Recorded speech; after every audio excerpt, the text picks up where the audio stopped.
Welcome to a story of trust, betrayal, and heartbreak that few could imagine.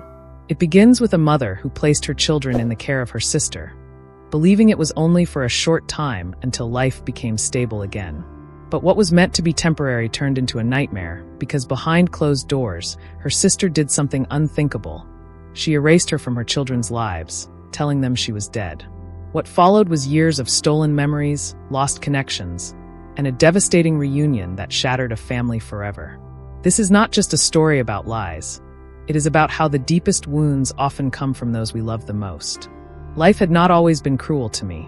There was once a time when I believed in the fairness of fate, in the gentle balance of family bonds, and in the promise that those closest to us would never betray us. I was a mother of two beautiful children, with a husband who, despite his flaws, had been my companion through storms and sunshine. But storms have a way of lingering longer than the light, and one day, a storm came that would change the course of my life forever. It began with my health. A sudden illness struck me down with a force I could not prepare for. The doctors spoke in hushed voices, their eyes avoiding mine as they explained the uncertainty of my recovery. My strength waned day by day, and I could no longer care for my children with the love and attention they deserved. It broke me, watching their faces cloud with confusion as I lay in bed, unable to rise, unable to cook their meals, unable to read them their bedtime stories. The guilt was heavier than the illness itself. In that darkness, my sister stepped forward. She was the strong one, the dependable one, the woman with a steady home and a firm grip on life. She promised me she would care for my children as though they were her own until I was well enough to take them back. She spoke of keeping them safe, of giving them structure, of making sure their days remained filled with warmth and routine. In my weakened state, I clung to her words like a drowning woman clinging to driftwood. The day I handed over my children was the hardest day of my life. I kissed their little faces, tears streaming down my cheeks, and whispered promises of my return. I assured them that Mommy just needed time to get better. They clutched at me, their little hands reluctant to let go, their cries piercing me deeper than any illness ever could. My sister stood nearby, calm and steady, a figure of reassurance. I trusted her. With every ounce of my heart, I trusted her. Weeks turned into months. My recovery was slow but steady. I longed for the day I could bring my children home, to reclaim the life we had temporarily set aside. But as I grew stronger, a strange distance began to form between my sister and me.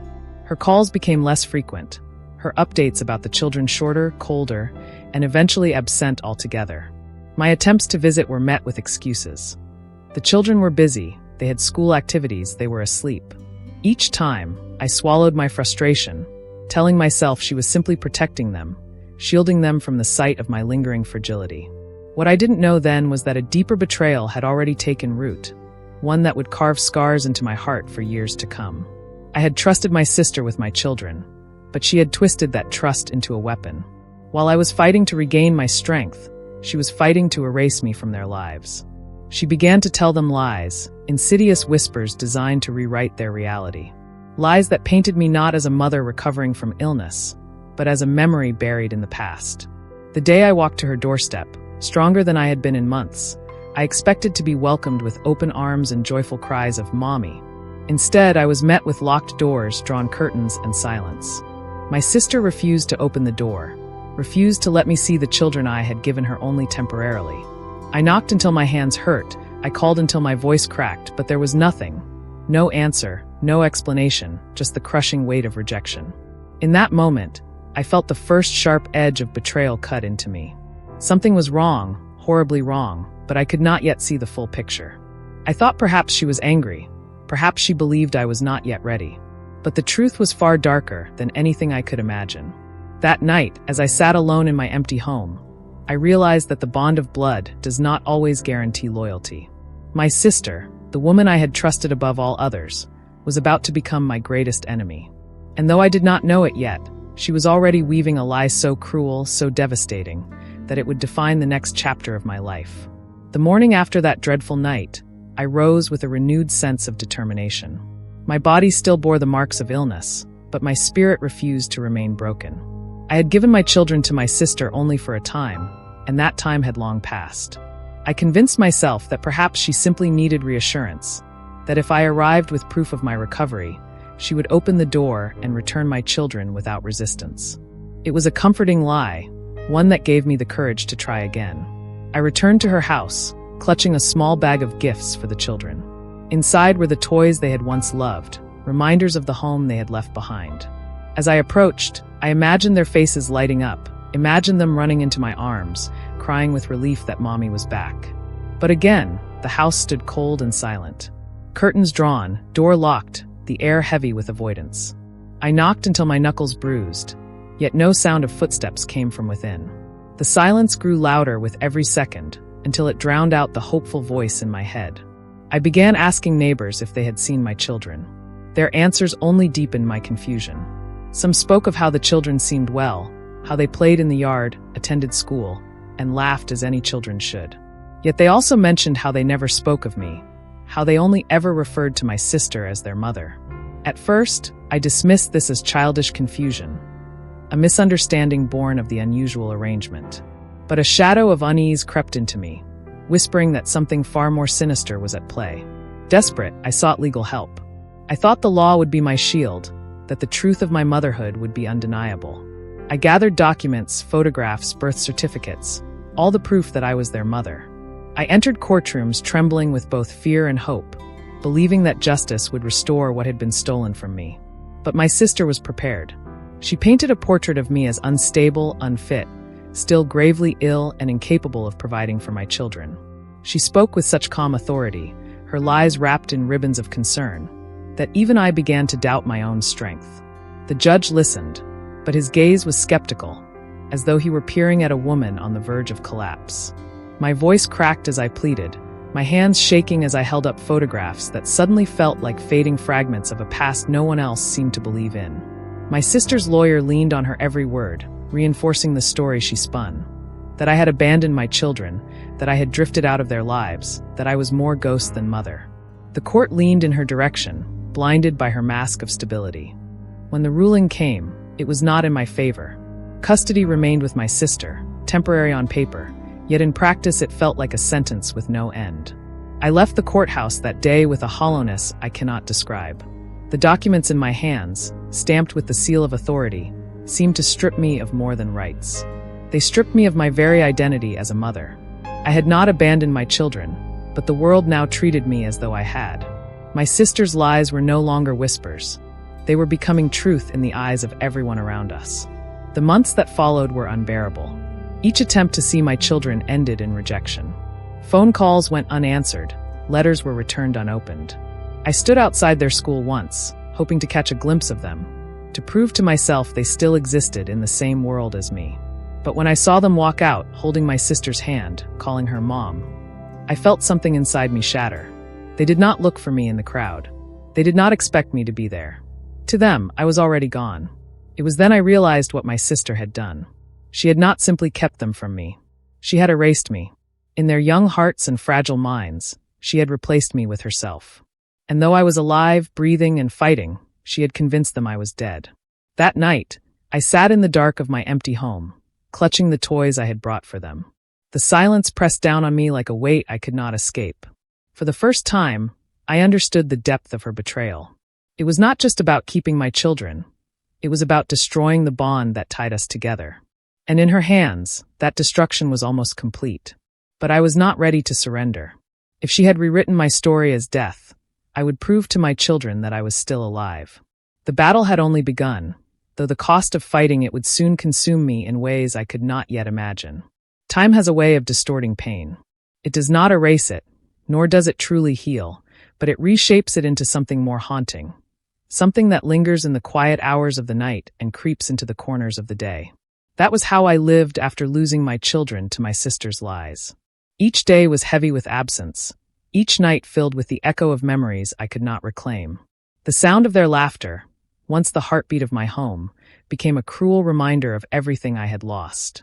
I told myself I would not give up, that I would keep trying, keep fighting, but the truth was far more complicated. Every attempt to break through the wall my sister had built ended in humiliation. I would write letters, pouring out my heart in every line, only to see them returned unopened, the envelopes marked with cold refusals.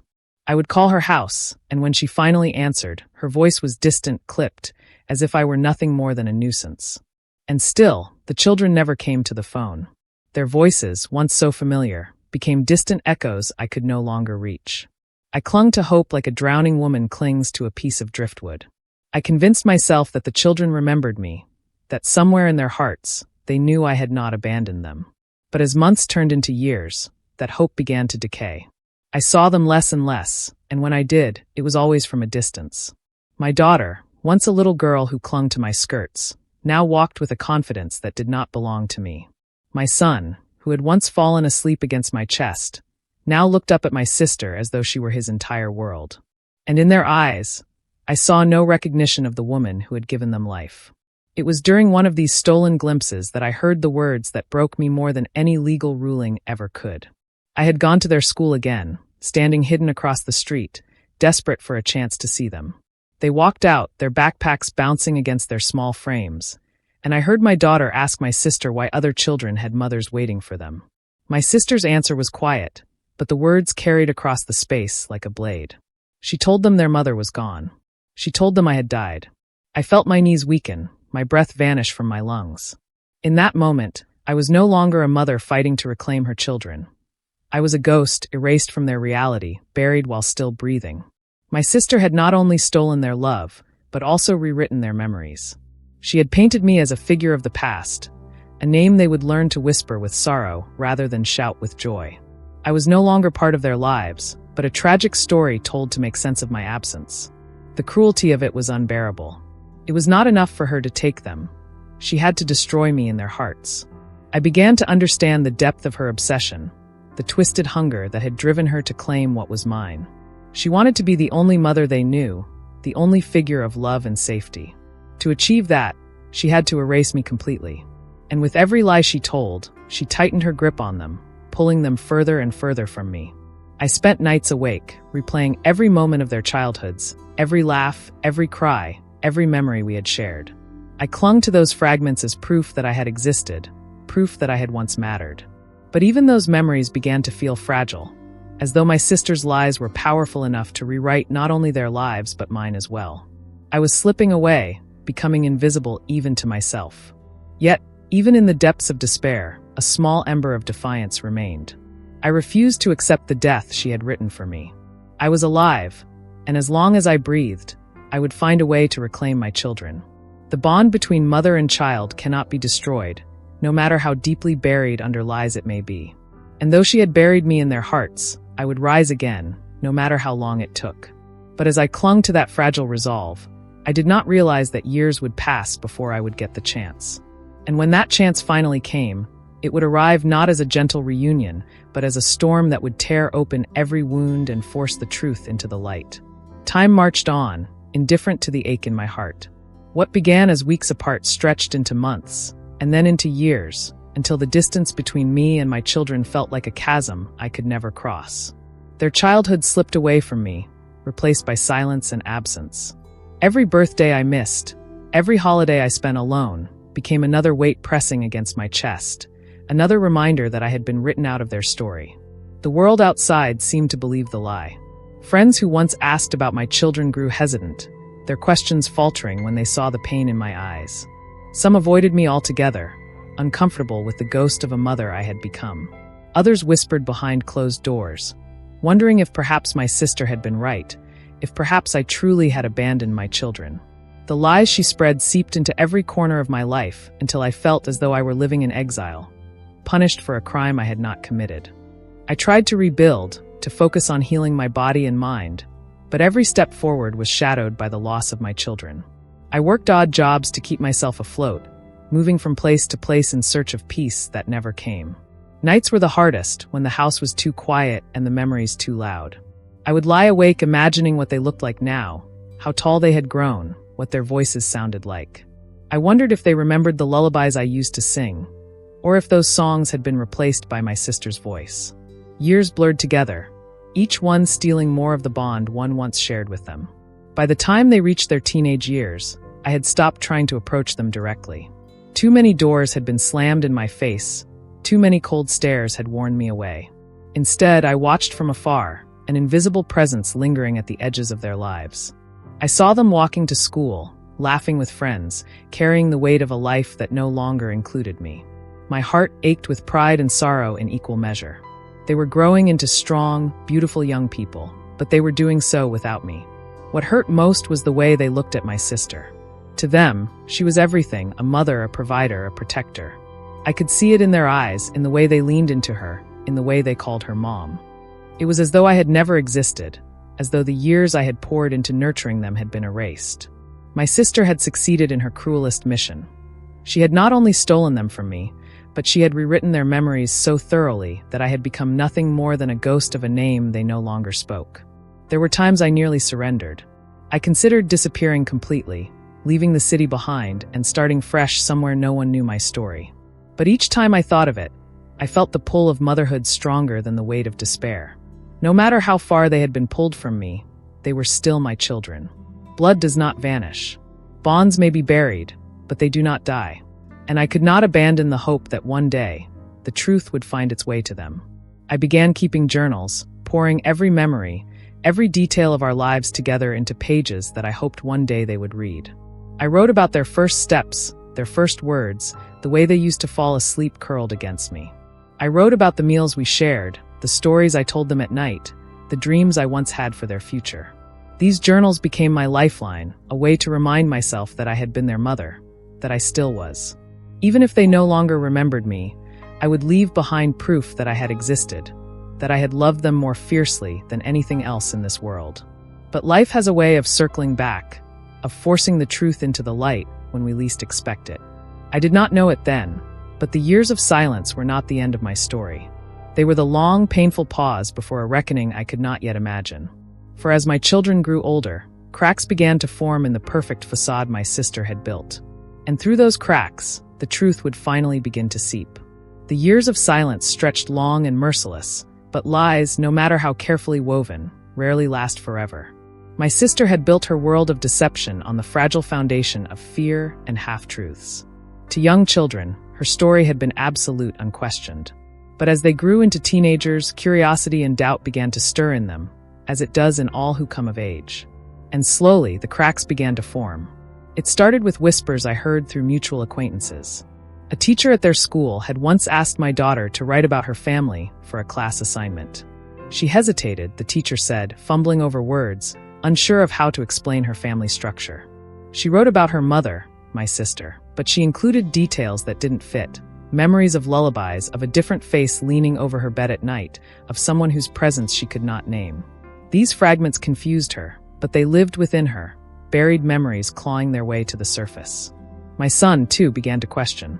When children reach adolescence, they start to compare their lives with others. He looked at friends with parents who had photo albums, baby pictures, family traditions that stretched unbroken through the years. He noticed the absence of those same things in his own life. My sister, despite her efforts, could not erase the gaps completely. He asked questions, and though I was not there to hear them, I was told she grew defensive, her answers clipped and rehearsed. She claimed the past was too painful, that speaking of it would only bring sorrow. But her evasions planted more seeds of suspicion than trust. It was around this time that fate handed me a cruel but unexpected glimpse of hope. I was shopping at a small market when I saw them. My children, no longer children but young adults, tall, confident, carrying themselves with a grace that made my heart ache. For a moment I froze, unsure whether to run toward them or hide in the shadows. In the end, I stayed still, letting my eyes devour every detail of their faces, their movements, their laughter. They passed by me without recognition, without even a flicker of familiarity. To them, I was just another stranger in a crowded place. But then something happened. My daughter dropped a small notebook she had been carrying.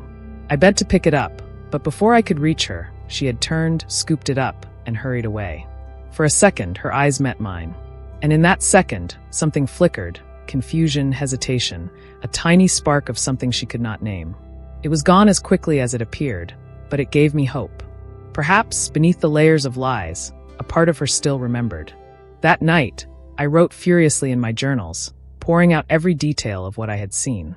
My hand trembled as I recorded the way her eyes had lingered on me, the way my son had walked with the same determined stride his father once had. They were growing, changing, becoming people I no longer knew, but somewhere within them was the connection we once shared. I had to believe it. Meanwhile, my sister's grip was tightening. She had sensed their questions, their doubts, and she fought to bury them deeper. She reinforced her story with new layers of manipulation, telling them I had died tragically, that remembering me would only reopen wounds best left closed. She wove herself into every memory, inserting her presence where mine had once been, trying to cement her role as their only mother.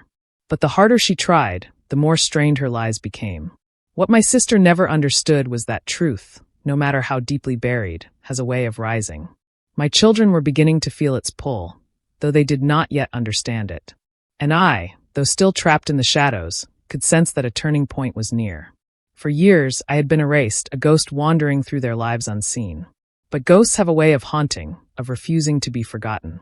And soon, my presence would no longer be something my sister could erase with words. Soon, the past she had tried so desperately to bury would come roaring back, demanding to be acknowledged. The cracks were forming, and through them, the first light of truth was beginning to shine. The moment of doubt, once planted, grows like a vine. For years, my sister had fed my children a single version of the truth.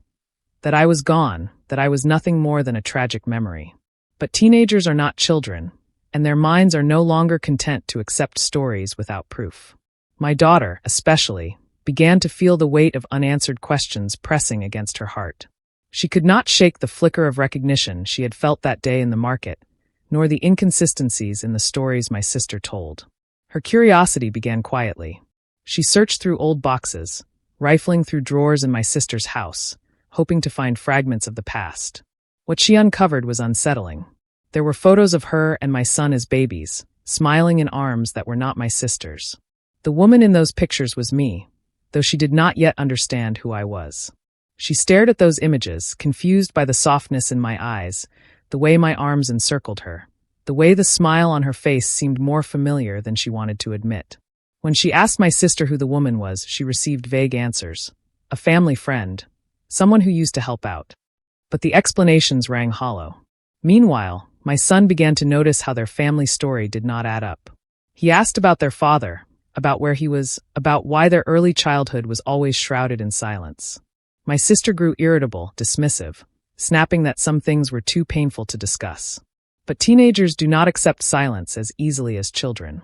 His questions multiplied, his frustration grew, and with every unanswered query, the cracks in her lies widened. I knew none of this at the time, of course. My world was still one of distance, of journals filled with memories, of prayers whispered into the night. But whispers reached me through the grapevine of neighbors and acquaintances. They told me my children had begun to question, that they no longer accepted my sister's words as absolute truth. And in my heart, I felt a stirring I had not allowed myself in years: hope. My daughter's search for answers took her beyond the confines of my sister's house. She began to visit libraries, to comb through public records, piecing together fragments of a life she had never been told about. It was there she stumbled upon the first undeniable proof. She found a birth certificate, hers, with my name listed clearly as her mother. It was a discovery that shook her foundation. She had been told I was gone, told I was nothing but a memory, yet here was a legal document declaring otherwise. The woman in the photographs, the face she had glimpsed in the market, the shadow that haunted her unanswered questions. It all began to form a picture that no lie could fully erase. But revelations do not come without fear. My daughter was torn between the loyalty she felt toward my sister, who had raised her, and the gnawing sense that she had been deceived. She shared her findings with my son, and together they began to dig deeper, comparing memories, piecing together the inconsistencies, daring to whisper the unthinkable, that their real mother might still be alive. My sister sensed their shift, and panic set in. She grew harsher, more controlling, desperate to clamp down on their curiosity. She forbade them from asking questions, monitored their movements, and tried to tighten her grip. But fear is no longer enough once curiosity has taken root. The more she tried to control them, the more determined they became to uncover the truth.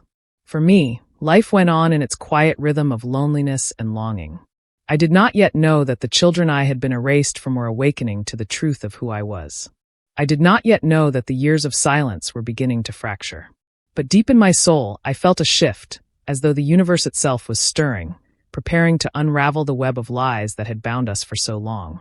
The awakening had begun. My children were no longer content with the shadows they had been forced to live in. They were reaching toward the light of truth, and soon, that light would burn through every deception my sister had so carefully constructed. But as truth edged closer, so too did danger. For a woman who had lived on lies for so many years, my sister was not about to surrender quietly. She was prepared to fight, and the battle that was coming would shake the fragile balance of our lives to its very core. The weeks after I met Daniel were both the most hopeful and the most agonizing of my life. For so long, I had lived in a fog of loss and silence, imagining my children scattered beyond my reach. But suddenly, one piece of that puzzle had fallen into place. My son, grown into a man alive and breathing, had stood before me. It should have been a dream fulfilled, yet the truth was far more complicated. Daniel's face lingered in my mind every night as I lay awake. His guarded expression, the stiffness in his shoulders, and the way his voice trembled when he accused me of abandonment replayed endlessly. He had been raised to see me as the woman who had failed him, not the mother who had once held him through fevers and kissed his forehead as he fell asleep. My sister's lies had done more than keep us apart. They had poisoned the very memory of who I was. I spent days drafting letters to him that I never sent, pouring out explanations and recounting details of his childhood only I could know. But I stopped myself each time, fearful that he would dismiss them as manipulations. I realized that regaining his trust would not come from words alone. It would take patience, persistence, and proof that I was not the villain he had been told about. My thoughts often drifted to my daughter, Emily. If Daniel had been taught to believe I was dead, what stories had she been given? Was she also out there, carrying a distorted image of me in her heart? The uncertainty gnawed at me. I yearned to see her face, to hear her voice, but the fear of being rejected once again weighed heavily. One rejection already felt like a wound that might never heal. Still, I couldn't let despair paralyze me. I began to quietly search for traces of Emily's life, retracing the same methods I had used to find Daniel. Social media searches, old contacts, and even public records became my daily routine. I held on to hope that if Daniel could be found, then Emily was not beyond my reach. Each clue felt like a breadcrumb, though many led to dead ends. Yet I pressed on, fueled by the ache in my heart. Meanwhile, I tried to rebuild myself. I returned to work, this time determined to stay grounded. I reached out to friends I had once withdrawn from, explaining in fragments why I had vanished for so long. They offered hesitant but warm support, reminding me that I was not entirely alone. Some urged me to move on, to stop reopening wounds that might never heal. But they didn't understand. Motherhood leaves an imprint that time and distance cannot erase. Every day, I carried the image of Daniel as a boy, chasing butterflies in the yard, laughing with his sister, and curling against me at night. I contrasted that with the man I had met, the guarded eyes, the disbelief, the pain etched into his voice. Somewhere between those two versions was my real son, and I vowed to keep reaching for him. One afternoon, as I sorted through old boxes tucked in the corner of my small apartment, I found a collection of photographs I had nearly forgotten. Pictures of Daniel and Emily as children. Daniel holding his sister's hand on the first day of school, Emily grinning with missing teeth. Both of them asleep in the same bed after a thunderstorm had frightened them. The sight of those frozen moments undid me. I realized then that these photos might be the bridge I needed.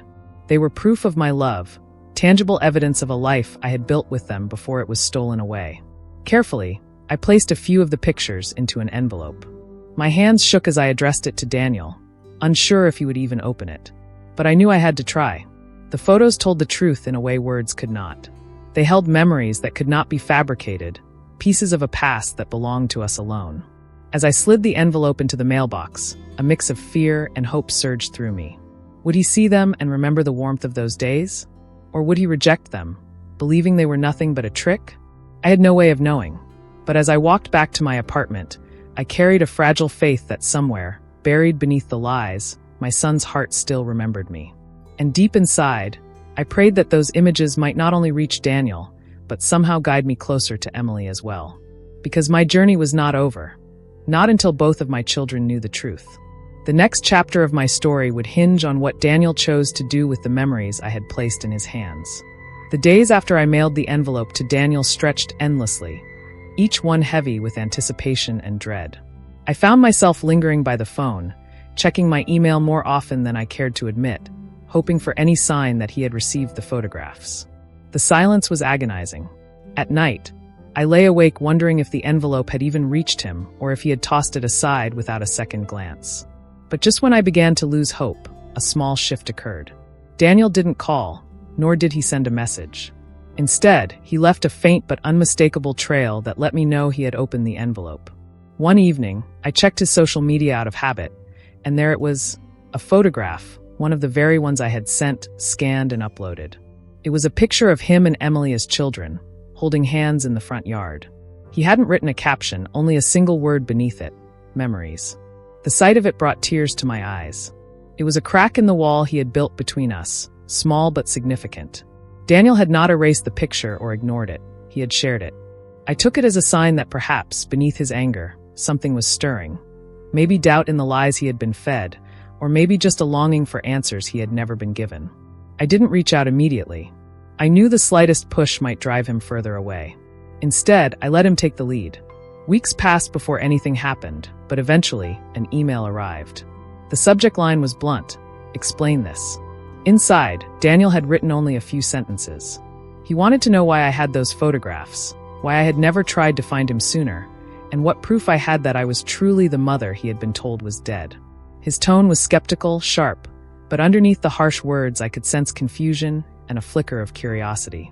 I poured my heart into my response. I told him about the years we had spent together before I left him in my sister's care, about the way he used to love peanut butter sandwiches with the crust cut off, and how Emily always insisted on holding his hand when crossing the street. I described the night terrors he used to have, and how I would sing softly until he fell back asleep. These were details no stranger could invent. I attached more photos, old medical records, and even copies of birthday cards I had saved. The little things that stitched together the proof of my motherhood. When I hit send, my hands trembled. I had laid everything bare, with nothing left to hide. Days later, his reply came. This time, the sharpness was softened. He admitted the memories I described stirred something faint within him, fragments he hadn't thought about in years. Yet he confessed he didn't know what to believe. His entire life had been shaped by the belief that I was gone, and undoing that foundation was terrifying. Despite the uncertainty, his next words gave me a glimmer of hope. He said he was willing to meet again, but this time, he wanted Emily there too. My heart leapt and then sank all at once. The thought of seeing my daughter filled me with joy, but also fear. What lies had she been told? Would she despise me even more than Daniel had at first? Still, I knew this was the moment I had been waiting for. Daniel was opening the door, and through it, Emily might finally come into view.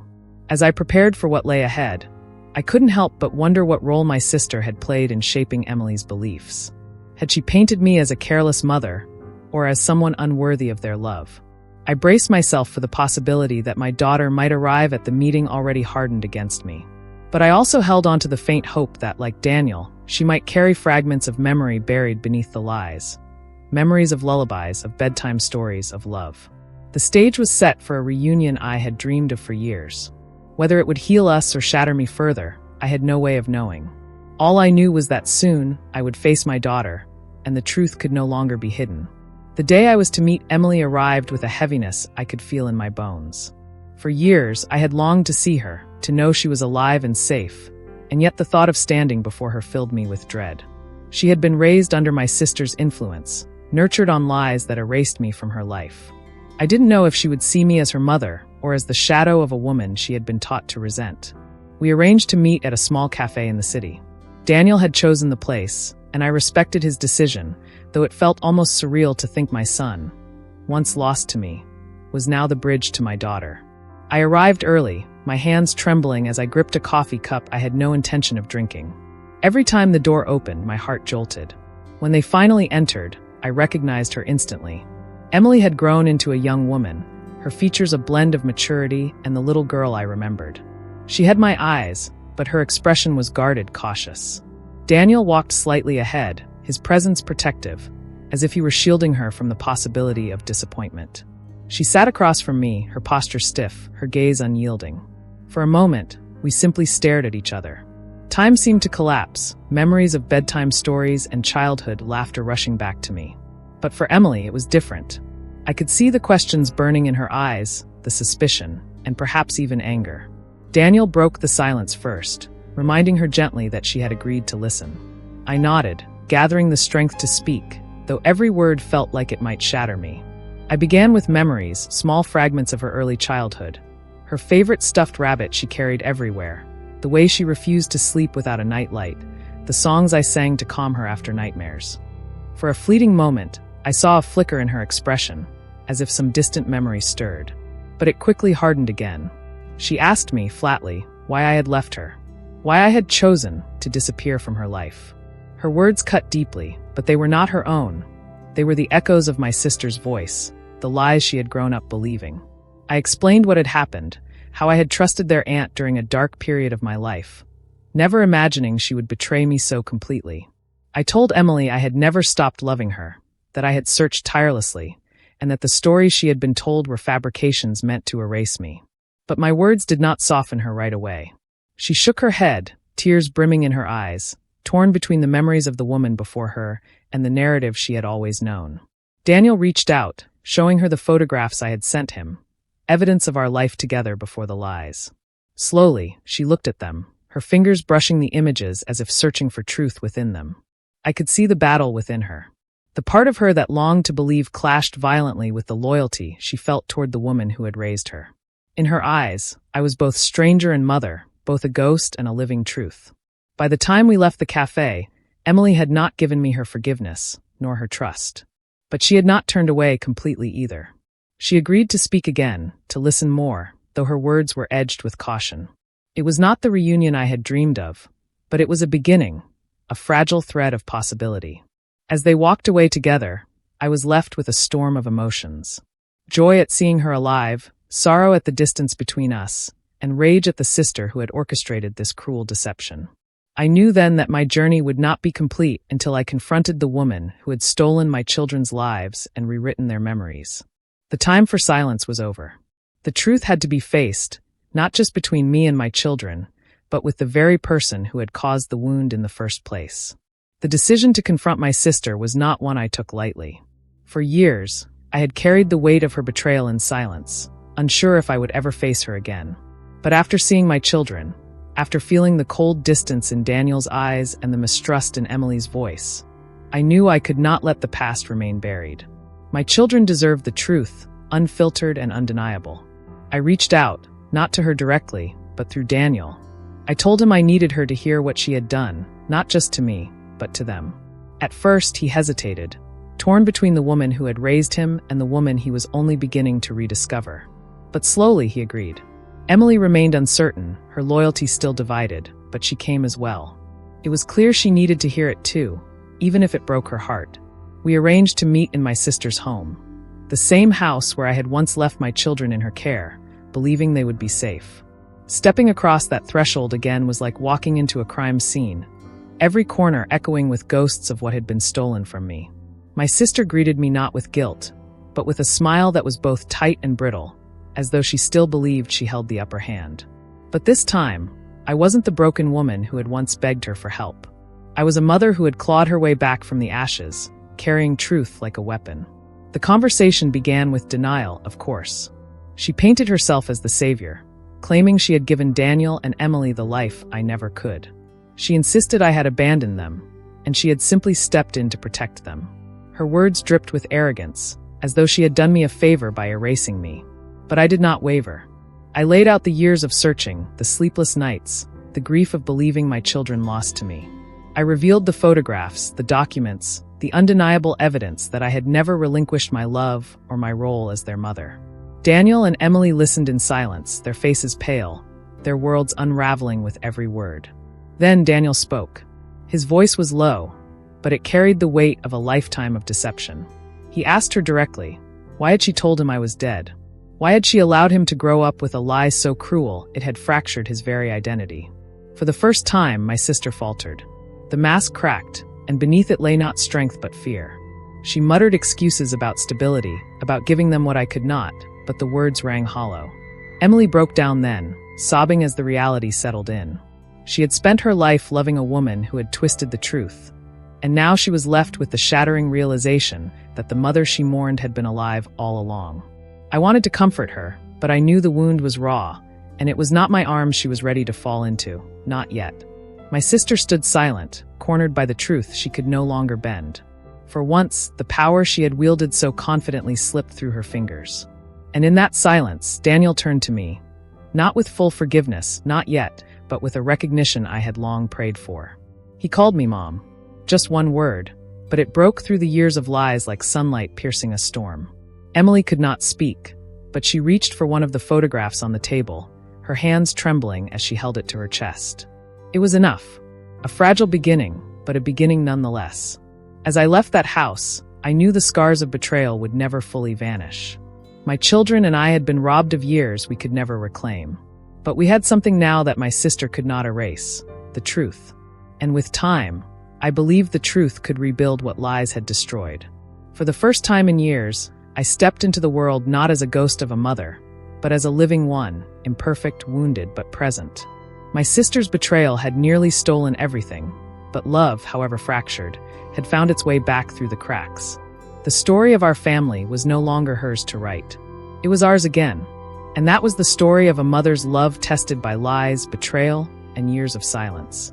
It reminds us that sometimes the deepest wounds are inflicted not by strangers, but by the people we trust the most. Yet even through heartbreak, truth has a way of breaking through the darkness. If this story moved you, don't let it end here. Share it with someone who needs to be reminded of the power of a mother's love and the resilience of the human spirit. And if you believe more people should hear stories like this, stories of betrayal, of pain, but also of strength and redemption, make sure to like this video, subscribe to the channel, and turn on notifications so you never miss the next one. Because here, we tell the stories others are too afraid to share, and together, we uncover the truths that can't stay hidden forever.